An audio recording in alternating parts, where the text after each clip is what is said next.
Hello students, स्वागत है आपका आपके अपने यूट्यूब चैनल एग्ज़ाम तैयारी बाय नीरज बेदी सर। आज का हमारा टॉपिक है कैपिटल रिजर्व, पूंजीगत संचय।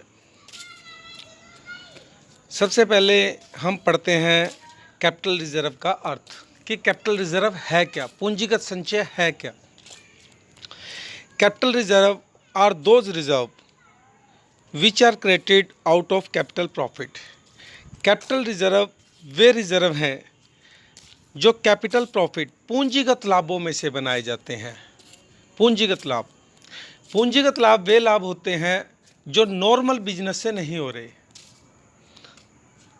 Capital profit are those profits, ये वो प्रॉफिट हैं which are not earn in the normal course of the business, ये बिजनेस के नॉर्मल रूटीन से नहीं हो रहे। मतलब कई बार बिजनेस में ऐसे भी प्रॉफिट होते हैं जो जिनका लिंक बिजनेस के डेली रूटीन से नहीं है, डेली कोर्स से नहीं है, वो बिजनेस से अलग हटकर होते हैं, उसे हम कैपिटल रिजर्व कहते हैं। Some examples of capital reserve के कुछ एग्जांपल्स नीचे दिए गए हैं, जैसे profit on sale of fix asset. हमने बिजनेस की कोई एसेट बेची, प्लाट बेचा, मशीन बेची, कुछ भी फिक्स एसेट बेची और उस एसेट को बेचने पे हमें प्रॉफिट हो गया, वो हमारा कैपिटल रिजर्व कहलाएगा। ये हमें बिजनेस के डेली रूटीन या नॉर्मल कोर्सेज से नहीं हुआ। Second, profit on revaluation of fix asset.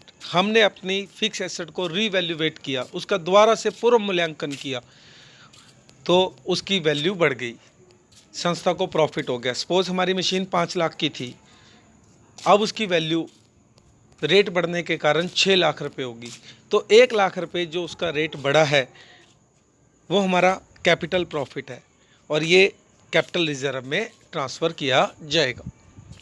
Third, profit on redemption of debenture.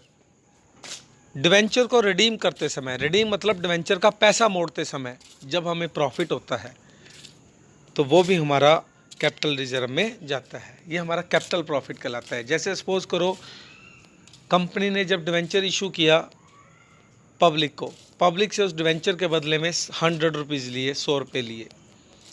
अब उस डिवेंचर होल्डर को पैसे की ज़रूरत पड़ गई, वो डिवेंचर होल्डर कंपनी को डिवेंचर वापस करने आया। कंपनी ने वही डिवेंचर जो 100 रुपीज़ वाला था वो 90 में काटा, तो यहाँ कंपनी को 10 रुपये प्रॉफिट हो गया। ये जो 10 रुपये प्रॉफिट आया है वो कैपिटल प्रॉफिट आया है और इसको हम कैपिटल रिजर्व में ट्रांसफ़र कर देंगे क्योंकि ये बिजनेस के नॉर्मल कोर्स से नहीं हुआ। Fourth, profit on forfeiture and reissue of share. Forfeiture क्या होता है?